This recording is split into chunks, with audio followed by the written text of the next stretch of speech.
billahi minasyaitonir rajim. Bismillahirrahmanirrahim. Alhamdulillahi rabbil alamin. Wa bihi nasta'in. Wa sallallahu ala sayyidina Muhammadin wa ala alihi at-tayyibin at-tahirin wa ashabil muntajabin. Alhamdulillah, pada kesempatan ini kita akan membahas tafsir surah Al-Kautsar.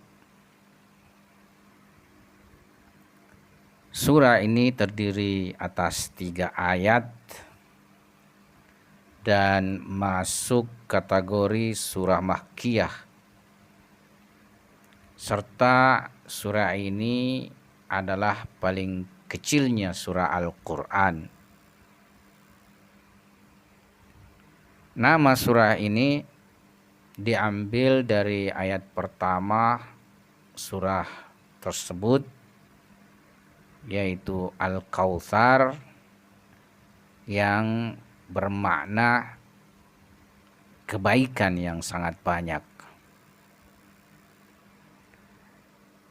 Berasaskan berbagai riwayat, baik dari Syiah maupun Sunni,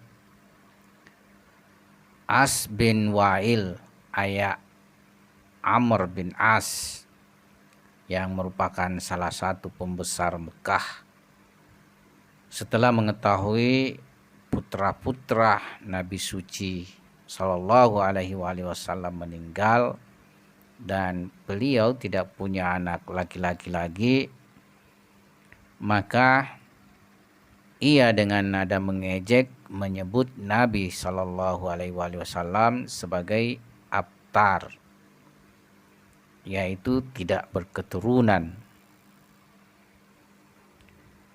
Nah, Allah Subhanahu Wa Taala untuk menjawab ucapan yang tidak pada tempatnya ini dan untuk menghibur kalbu Rasulullah Sallallahu Alaihi Wasallam, menurunkan surah Al-Kautsar untuk menangkal kebusukan pandangan musuh kepada nabinya, serta mengabarkan tentang kelanggengan keturunannya lewat putrinya Hazrat Fatimah Az-Zahra salamullah alaiha,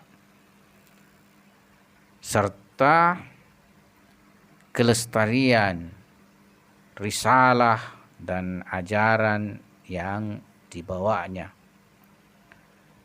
yaitu risalah agama Islam, agama yang diturunkan paling terakhir dan paling sempurna oleh Allah Subhanahu wa taala.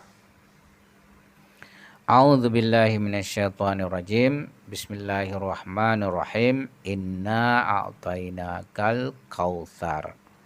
Fashalli li rabbika wanhar. Inna syani'aka huwal abtar.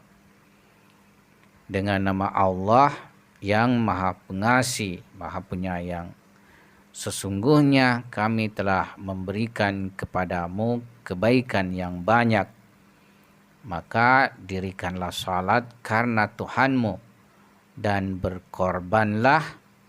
Sesungguhnya orang-orang yang membenci kamu, dialah yang terputus.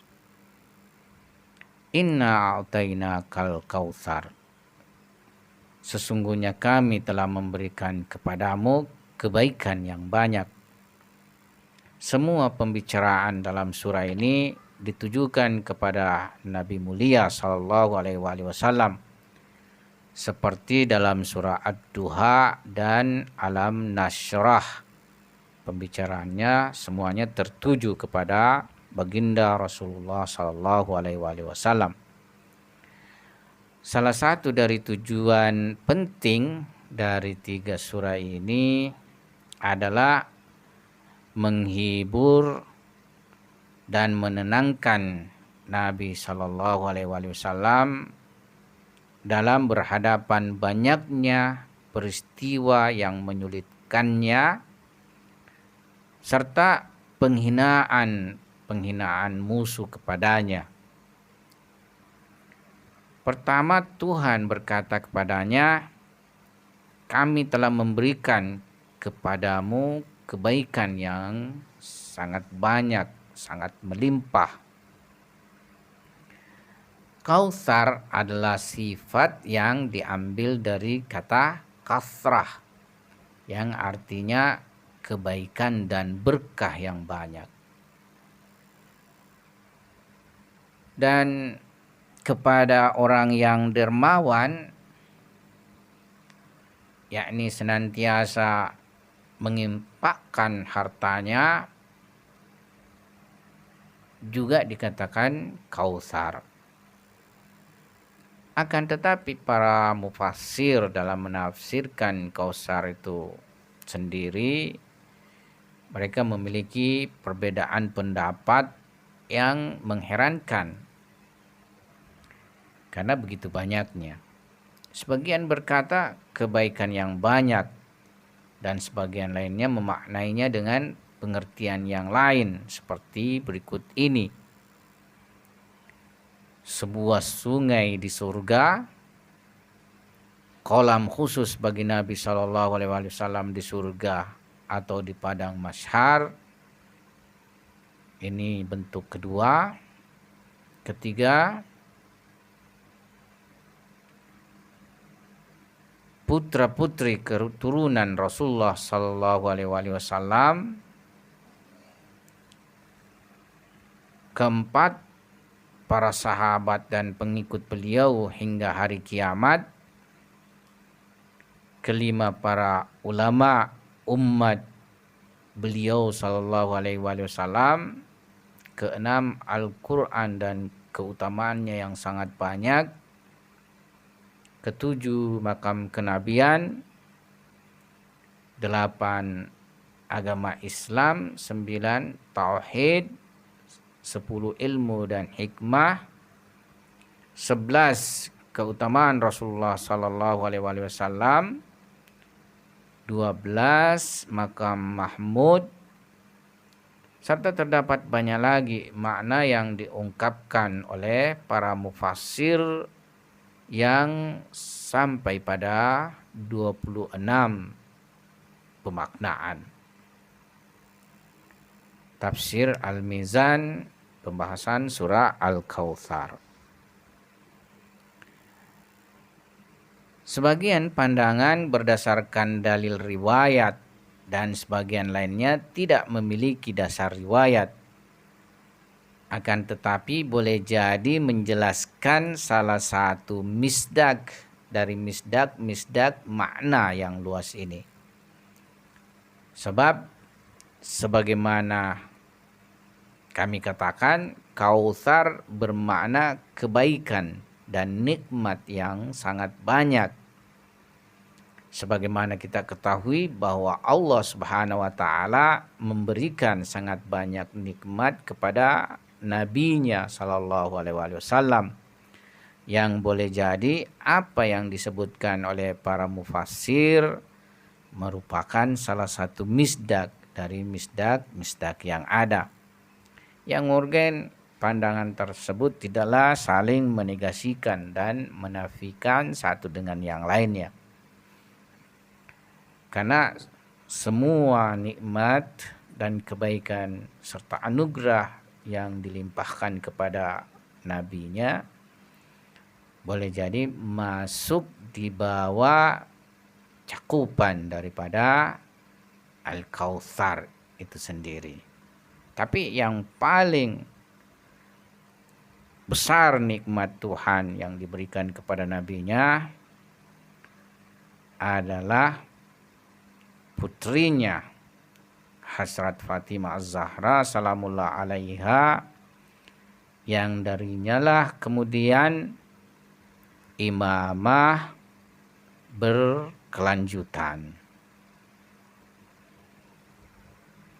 Yang mana kita memahami bahwa imam itu sendiri mempunyai peran sebagai penjelas daripada Al-Quran serta penjaga kandungan suci daripada Al-Quran.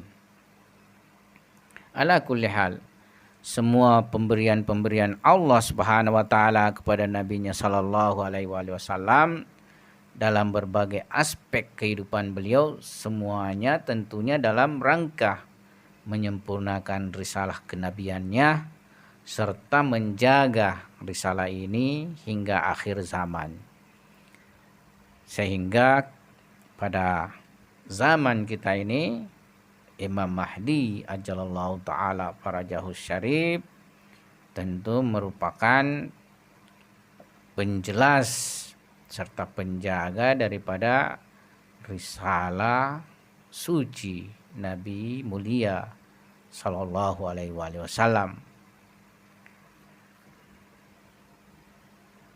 Sebagian dari pemberian itu telah nampak nyata dalam kehadiran Nabi Sallallahu Alaihi Wasallam, seperti kemenangan dalam berbagai medan pertempuran serta keberhasilan dakwah beliau. Dan sebagian lagi baru tampak pengaruhnya pada umatnya yang kemudian, seperti ditemukannya atau terungkapnya ilmu dan ma'rifat yang bersesuaian dengan sains, pengetahuan kekinian, dan ma'rifat ilahiyah yang tinggi dan transendental, yang mana sebelumnya kecuali beberapa orang yang mendapatkan pengajaran dari Ma'sumin alaihissalam mencapainya, umat ini tidak mencapai ma'rifat ilahiyah yang tinggi dan transenden ini. Oleh sebab itu, nikmat besar dan kebaikan melimpah ini tentulah patut disyukuri. Kendatipun syukur makhluk tidak akan pernah mencukupi terhadap hakikat pemberian Tuhannya. Wa in ta'uddu ni'matallahi la tuhsuha. Jika kalian menghitung nikmat Allah, niscaya tidak akan sampai perhitungan terhadap nikmat Tuhan. Dan pada hakikatnya nikmat yang paling besar yang diberikan Tuhan kepada umat manusia itu adalah para anbiya, para rasul alaihimussalam, dan khususnya Nabi Khatam sallallahu alaihi wasallam yang diutus Tuhan sebagai nabi terakhir serta membawa ajaran dan risalah ilahiyah yang paling sempurna. Dan kemudian para a'imma alaihimussalam yang menjadi penjaga dan penjelas daripada risalah terakhir ini. Ini merupakan nikmat-nikmat paling besar yang Allah Subhanahu wa taala turunkan bagi umat manusia. Oleh karena itu, sepantasnya umat ini senantiasa mensyukuri nikmat besar ini dengan jalan mentaati dan meneladani kehidupan para anbiya, para rasul, serta para aulia Allah Subhanahu wa ta'ala.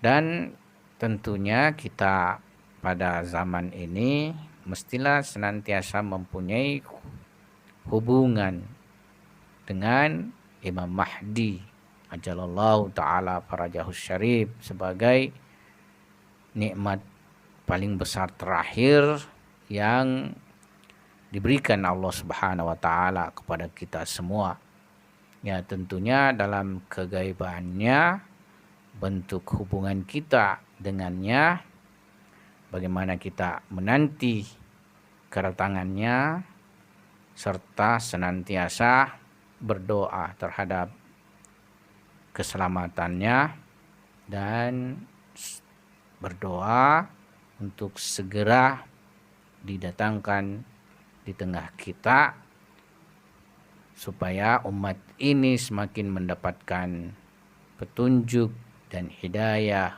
kebenaran untuk sampai pada kesempurnaan yang mesti dicapai oleh insan dan umat manusia. Sekian dulu kita punya pembahasan. Kita akan melanjutkan pembahasan nanti ini pada sesi berikutnya. Wabillahi taufik wal hidayah.